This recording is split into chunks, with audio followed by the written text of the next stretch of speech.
তো হ্যালো বন্ধুরা, আমি আপনাদেরকে খুবই সুন্দর একটা ভিউ দেখাবো, যেটা হচ্ছে আমাদের আকাশের মেঘ। তো আমরা আজকে আমাদের ড্রোনটা ফাইনালি একদম মেঘের উপরে নিয়ে যাব। আর আমি খুবই এক্সাইটেড যে আসলে জীবনের প্রথম আমি ড্রোনটা একদম মেঘের উপরে নিয়ে যাইতেছি, এবং কি আমি সরাসরি লাইভ দেখবো আজকে যে মেঘ আসলে কাছে থেকে দেখতে কীরকম হয়। আসলে আমিও জীবনে কোনো দিন দেখি নাই আসলে মেঘ মানে কাছাকাছি থেকে কীরকম দেখা যায়।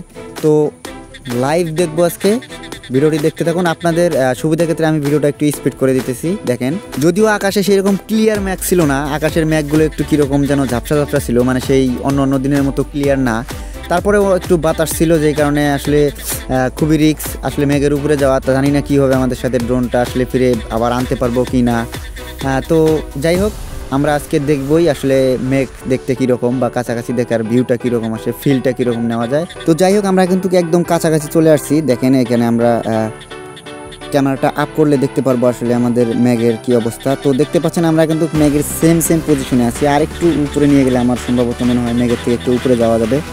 তো ফাইনালি দেখেন এইখানকার ভিউটা আমি জাস্ট মানে আপনাদের বুঝাইতে পারবো না। এখানে যে ভিউটা একদম অস্থির লেভেলের, মানে আমি জীবনে কখনো এইভাবে দেখি নাই। তো মানে আমার এত পরিমাণ ভালো লাগছে বিষয়টা, আপনাদেরকে মানে বলে বোঝানোর মতো না আসলে।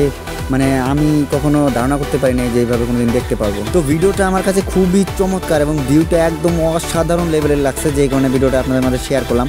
আর সবচেয়ে দুঃখের বিষয় হচ্ছে যে ভাই, আমার ড্রোনটা কিন্তু এইখানে মানে মেঘ দেখে আমরা এমন উত্তেজিত হয়েছিলাম যে আমাদের ব্যাটারি ব্যাকআপ দেখতে আমরা ভুলে গেছি, মানে ব্যাটারি চার্জ দেখতেই ভুলে গেছি। সো মেঘের উপরে থাকা অবস্থায় কিন্তু আমাদের ব্যাটারির লো ভোল্টেজ সিগন্যাল পাইছি।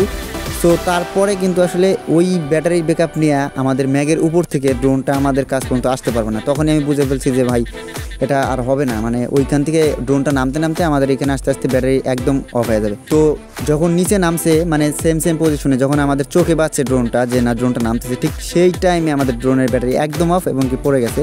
দেন আমাদের ড্রোনের কিন্তু অবস্থা একদম 12টা বেজে গেছে, ড্রোন ফুল ক্র্যাশ, মানে একদম ক্র্যাশ করে ফেলছে। আমি আপনাদেরকে দেখাইতেছি ড্রোনের কোন কন্ডিশনে আছে বর্তমান। সো ক্র্যাশ করার পরে আমাদের ড্রোনটা যখন পড়ে যায়, আসলে তখন ভিডিও মানে করার মুডে ছিলাম না, এমনিতে একটা মানে টেনশন ফিল হচ্ছিলো যে আসলে কী হইলো বা ড্রোনটা কোন জায়গায় পড়লো।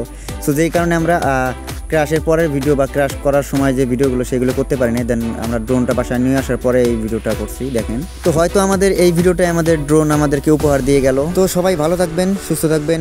ধন্যবাদ ভিডিওটি দেখার জন্য।